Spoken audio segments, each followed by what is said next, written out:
We will move on to our next speaker, Ms. Tian, founder and center manager of QT Cottage Baby Child Center. Uh, Prior to the opening of this baby child care center, Ms. Yu was actually a licensed pharmacist, but she had another calling. And I shall stop here. Without further ado, let's give a big hand applause for Miss Yu as she presents a talk entitled Don't Give Your Potential a Death Sentence. Hello, good morning everybody. I just have a brief introduction of myself. My name is Tian. I'm the founder of QT Cottage. My earlier, I'm a pharmacist, graduated from University of Nottingham, UK itself. I did my practical training and my examination in UK. That's why I'm a registered pharmacist in UK. I work with Boots Chemist. If you're in UK, you know Boots Chemist is the largest chain pharmacy in UK. I was there for 2 years working as a pharmacist. I returned to Malaysia in year 2000. I took my registration exam. I'm a registered pharmacist in Malaysia as well as the member of Malaysia Pharmacy Society. After being a community pharmacist for 5.5 years, I thought, gosh, am I going to be a pharmacist as a branch manager for the rest of my life? And I got the opportunity to switch from healthcare to marketing. So I joined an international company as a product manager at the time. It was very exciting. I learned a lot of new things, but it was challenging as well because it's marketing. It's not pharmacist anymore, so it's no longer technical. So during meetings, they talk about SWOT analysis, pestle analysis. I don't really know what they are talking about, honestly, but I have to pretend that I know. So they will do about, we talk about SWOT analysis of the product, what's the strength, the weakness, and etc. I just assume, I know, I will just do, and follow what is required. So after about 3 years in marketing, I'm still a product manager. I'm not going anywhere. And I start to think, gosh, I think that it's time to really do something about it. So I took up MBA with Segian in 2006. That time the program was doable because it's only weekends. I can't give up my job. But of course, I think Akif mentioned just now, right? You get a lot of negative things when you want to do something. They will tell you, oh, not to do it. One of them, hey, you're pregnant. I was 5 months pregnant at the time. You're pregnant. You shouldn't be taking up MBA. It's going to be a long course. You'll be staying at home. But I can't change her. She's my mom. I cannot change my mom. Then my brother said, my elder brother, he is actually graduated from WE Engineering from Dublin, Ireland. He was a GM of a company at the time. He told me, gosh, don't bother about MBA. You don't need that. You just work. You gain the experience from work. You don't need to waste money and time. So I don't get much support from my family members that I should proceed and study MBA, probably because I'm a girl. They always thought that, oh, lady, you should be staying at home, looking after children. I think that's why I'm the only lady speaker here, right? So I have to speak up for all the girls here. It's not true. Okay? So my only supporter, my husband, he was really supportive at the time. So that time I was pregnant. So he really very supportive. If you really want to do it, you go ahead and do it. So that's enough for me. So at that time, for the next 3 years during MBA course, I was playing a multiple role. I was a product manager, I was a wife, I was a mother for a newborn, and I was a trainer. So as a trainer, I traveled a lot. My biggest audience was 2,000 people, but still I have stage fright. Like what you say just now, I will always have stage fright. So I was trainer it was tough. It was tough 3 years. But when I finished my MBA, I already have 2 sons. So I did my final exam when I was pregnant with my second one. So I don't believe a marriage, children can be hindrance to us. Especially I see a lot of girls here, right? It's not. To me, the children is a motivation to me. So they motivate me to do better because I want them to be proud. I have a mother who can do something rather than give up anytime. So think about it. After I finished MBA, not long after that, it actually changed my mindset because without MBA, your thinking horizon may not be as wide. So it actually changed my mindset, and in fact, it reflects in my action. So I think that shown. So the president really liked me. She promoted me to be the product education manager, and I was leading a team of 4 trainers. After that, I joined Sun Pharma as a marketing manager as well as training manager. But to me, the paper doesn't mean much. In fact, it's the knowledge that I get from MBA helped me a lot because it's like a nutshell of all the experts telling me what to do and how to do it. Give me a more systematic thinking that helped me a lot in what I was doing in marketing. In fact, but some pharma didn't do very well because it was in the year of 2008. There was a crisis in the Middle East. I think the oil price dropped, so they decided to close down Sun Pharma. So I was staying at home. That time I was pregnant with my second one, doing my last paper in the MBA. So again, my family come in, don't bother about finding another work. Stay at home, just enjoy your time with children. Yeah, I did that. I was pregnant. I was taking care of my first son, taking care of my husband for 1 whole year. Honestly, it's very boring. It's really boring. I feel so useless. Because every time my husband comes back, I will be telling him, oh, your son, naughty that, naughty this, not eating, not doing this, and not doing that. It's so different. Because before that, we were talking about more valuable talk, like staff management, about marketing, you know what I mean? So I just start to feel that, that's probably not the way to go. So I start to looking for a job. When I need to look for a job, that means I need to look for childcare. I have 2 sons, right?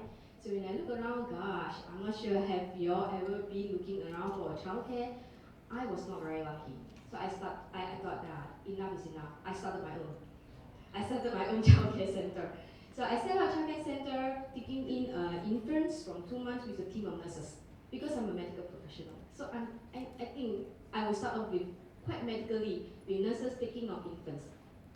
So I started the center with just one baby and my son in October 2010. Then it started to grow. It grew to the extent that in 2012, I decided to move. I moved to another place in First Avenue. Okay. In the year of 2011, because I started the business in 2010, October, I jumped into it. I took a year to really understand the industry. As what Akif just mentioned, people will always challenge you, right? My auntie say, God, this is not your industry again. It's not your industry, you never worked in childcare before. Don't bother, move out from this house is not nice, also not nice. I can help you all kind of things, all the negative things. But I cannot get rid of not my friend, my relatives. These are my relatives, I cannot change them. So during the 1 year, 2011 itself, I attended so many seminars just to understand the industry, to understand what is childcare.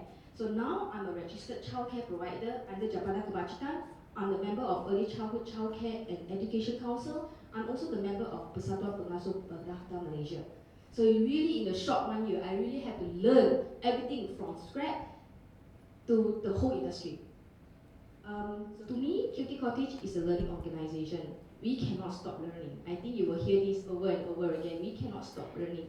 So in fact, we are continuing getting feedbacks and trying to be better.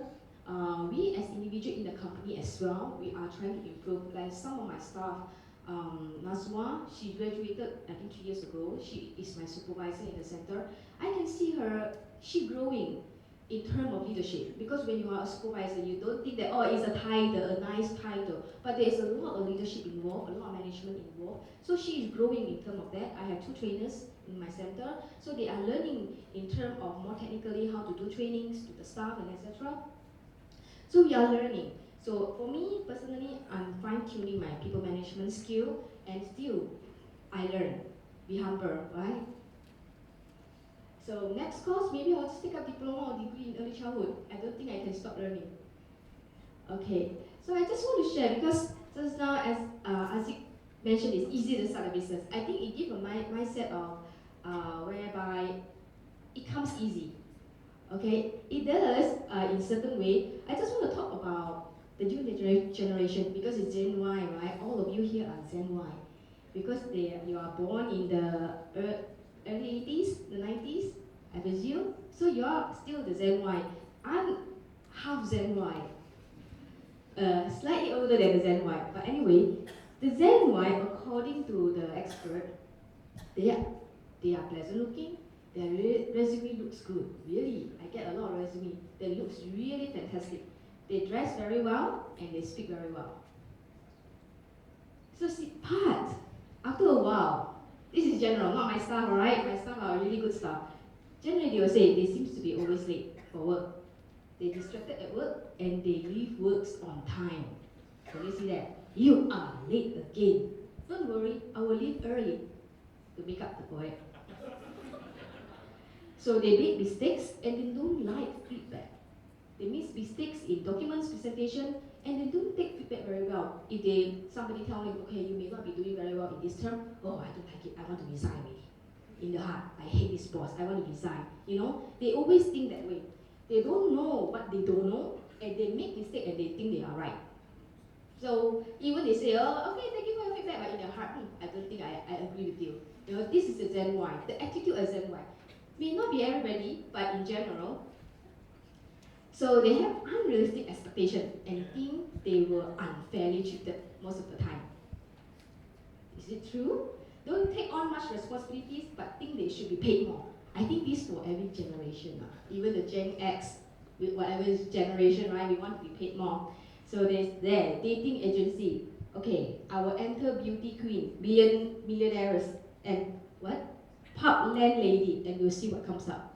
The expectation, unrealistic expectation. Yeah, if you have this kind of expectation, I think your employer will have certain type of expectation as well. How long will you take to do the impossible? You can do that, then they will pay you more.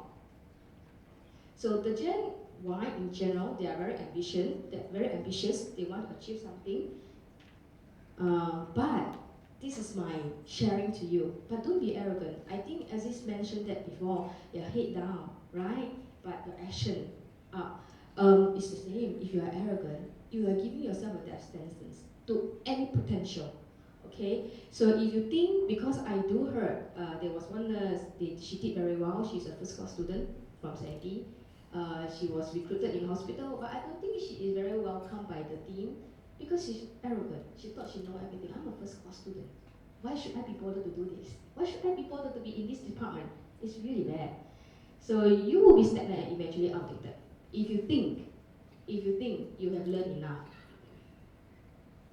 Okay? So be it Gen X, Gen Y, or Gen Z, you need to continue to gain as much knowledge as you can from working experience. You doing PlayStation at home, doing nothing at home, it's not going to bring you anywhere. So you continue to learn, even though if you need to go back to school. Okay? So you willing learn with an open heart. Okay? So you may be thinking, gosh, I'm speaking here, I'm very lucky, I go overseas, I graduated from UK university, I worked in UK before, and etc. But you may have not known that I actually worked for free in hospital before. I worked for free with a nearby community pharmacist before. I actually worked part-time in a Chinese takeaway in UK before. So I work. No matter how low the pay is, I work. It's from the work you gain the experience. So don't thought, oh, they don't pay me enough, so I don't want to work. Then I rather stay at home and watch television. That's not going to bring you anywhere. So you need to work, no matter what kind of work. You just need to be humble, do your job, and gain the experience. Okay, I think probably this is my last slide. It says here, ambitious. Ambition is probably only in paper, right? I write my ambition down. I want to be a doctor. I want to be a nurse. It's only in paper. Okay, so where do you see yourself in 5 years?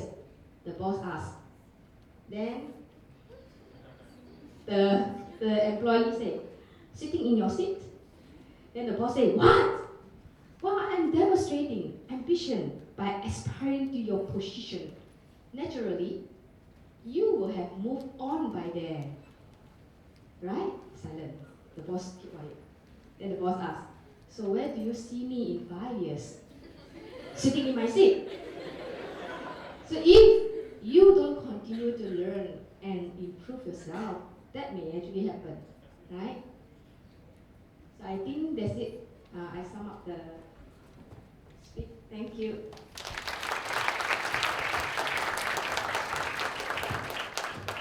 Thank you, Monsieur.